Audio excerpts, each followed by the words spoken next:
E se uma das maiores ameaças tecnológicas da história tivesse sido vencida por um sistema que ninguém esperava? Hoje, a gente vai entender como o Brasil, forjado em décadas de desafios únicos, conseguiu se preparar para o bug do milênio sem que o mundo nem percebesse. Essa é a incrível história da nossa tecnologia bancária. Olha, é preciso esquecer tudo o que se pensa sobre consertar um erro de computador hoje em dia. Nos primórdios da computação, a cena era essa aí. Para cada probleminha, uma montanha de papel. Cada dump era literalmente a memória inteira do computador impressa. O programador virava uma espécie de detetive, sabe? Tinha que caçar uma única pista no meio de milhares de linhas. Um trabalho manual, exaustivo, quase artesanal. E é aqui que a gente percebe o tamanho do salto. A memória de um computador de ponta lá em 1967, pasmem, apenas 64 kilobytes. Para se ter uma ideia, hoje, uma única foto de celular ocupa muito, mas muito mais espaço que isso. A evolução da capacidade de lá para cá é uma coisa assim simplesmente inimaginável. Então fica a pergunta, né? Como é que pode? Como o Brasil, com tanto desafio pela frente, conseguiu sair dessa era que parece pré-histórica da computação para se tornar um líder mundial em tecnologia de banco? Bom, a resposta não é nada simples. Foi, digamos assim, uma tempestade perfeita.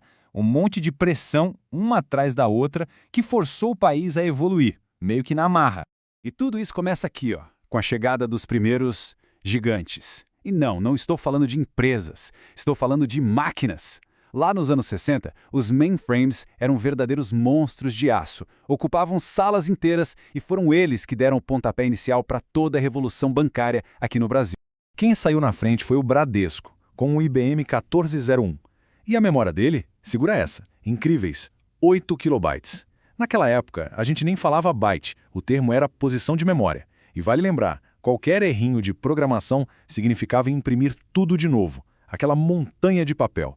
Para a época, claro, era revolucionário, mas hoje pra gente é uma verdadeira peça de museu.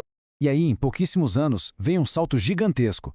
Chega o IBM 360, com 8 vezes mais memória e uma ideia que, olha, mudou o jogo completamente. A multiprogramação. Pela primeira vez na história, um computador conseguia fazer mais de uma tarefa ao mesmo tempo.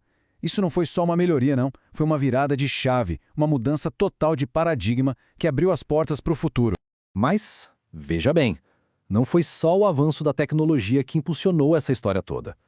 Uma política do governo bem controversa na época estava para entrar em cena. E ela trouxe um efeito colateral que ninguém esperava e que acabou moldando para sempre o futuro da tecnologia no Brasil. O nome dessa política era Reserva de Mercado. A ideia no papel parecia boa: proteger a indústria de tecnologia brasileira, que ainda era bem pequena, proibindo a importação de computadores e peças. Na prática, foi uma tentativa de fazer o Brasil construir seu próprio universo tecnológico partindo do zero. O resultado disso foi uma verdadeira faca de dois gumes. De um lado, o Brasil ficou meio isolado, sabe? Longe de algumas tecnologias mais avançadas que surgiam lá fora. Mas, por outro lado, essa dificuldade forçou uma onda de criatividade impressionante. As empresas daqui não podiam só ir lá e comprar as peças. Elas tinham que fabricar tudo. Daí, nasceu uma indústria que se virava sozinha e uma geração inteira de engenheiros que aprendeu a fazer mágica com poucos recursos. E como se já não bastasse em desafio tecnológico e político, o Brasil estava prestes a entrar no seu teste mais difícil, o mais brutal de todos. Uma crise econômica tão severa que transformou a velocidade dos computadores numa questão de sobrevivência, literalmente, de um dia para o outro. Tenta imaginar viver num lugar onde os preços não mudam todo dia, mas toda hora. Esse era o Brasil dos anos 70 até os anos 90, vivendo sob o fantasma da hiperinflação. Para tentar arrumar a casa, o governo trocou de moeda várias vezes e lançou nada menos que 9 planos econômicos diferentes. Era o caos, a definição de instabilidade. E no meio desse caos todo, a tecnologia nos bancos deixou de ser um luxo ou uma busca por eficiência. Virou sobrevivência, pura e simples. Para um banco, um processamento lento não era só um probleminha, era perder dinheiro, uma verdadeira sangria.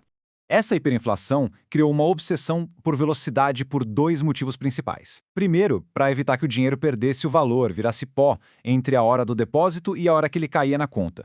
E segundo, para combater fraudes que se aproveitavam exatamente dessa lentidão do sistema. Essa pressão, que era constante e brutal, forçou os bancos a criarem sistemas online, em tempo real, que estavam, e isso não é exagero, anos-luz à frente do que se via no resto do mundo. E tudo isso nos leva ao ponto alto da nossa história. Depois de passar décadas sendo moldado por desafios únicos, o sistema bancário brasileiro estava prestes a enfrentar seu teste final. Uma ameaça invisível e, dessa vez, global. Essa ameaça tinha nome, o bug do milênio ou Y2K. O problema era de uma simplicidade que chegava a assustar.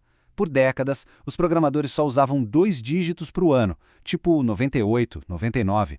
O medo era que quando virasse para 00, os computadores entendessem que era o ano 1990 e não 2000. E o risco disso? Um efeito dominó, um colapso total de todos os sistemas do mundo. E o pânico era real, não era brincadeira. Essa frase aí captura exatamente o clima da época. A sensação era de que tudo, absolutamente tudo que dependia de um computador, ia simplesmente parar de funcionar, desmoronar na virada do século.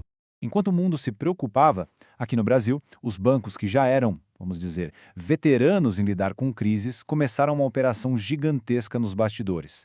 Times e mais times de profissionais trabalharam sem parar, revirando milhões de linhas de código para testar e consertar tudo. E veja bem, não era um investimento para ganhar dinheiro. Era basicamente pagar um seguro caríssimo contra o apocalipse digital.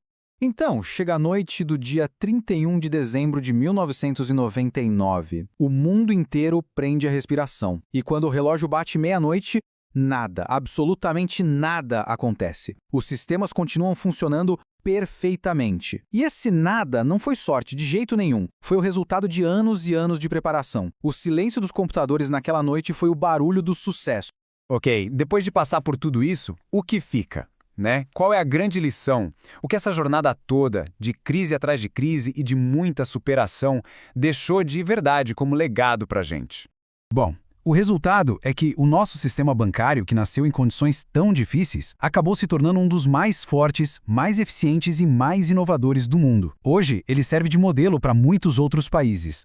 Foi a receita perfeita que nasceu do meio do caos. Pensa bem, o tamanho do país exigiu conexão de ponta a ponta. A hiperinflação forçou a velocidade máxima. A reserva de mercado obrigou a gente a se virar sozinho. E talvez o mais incrível de tudo, a necessidade fez até com que bancos concorrentes colaborassem entre si.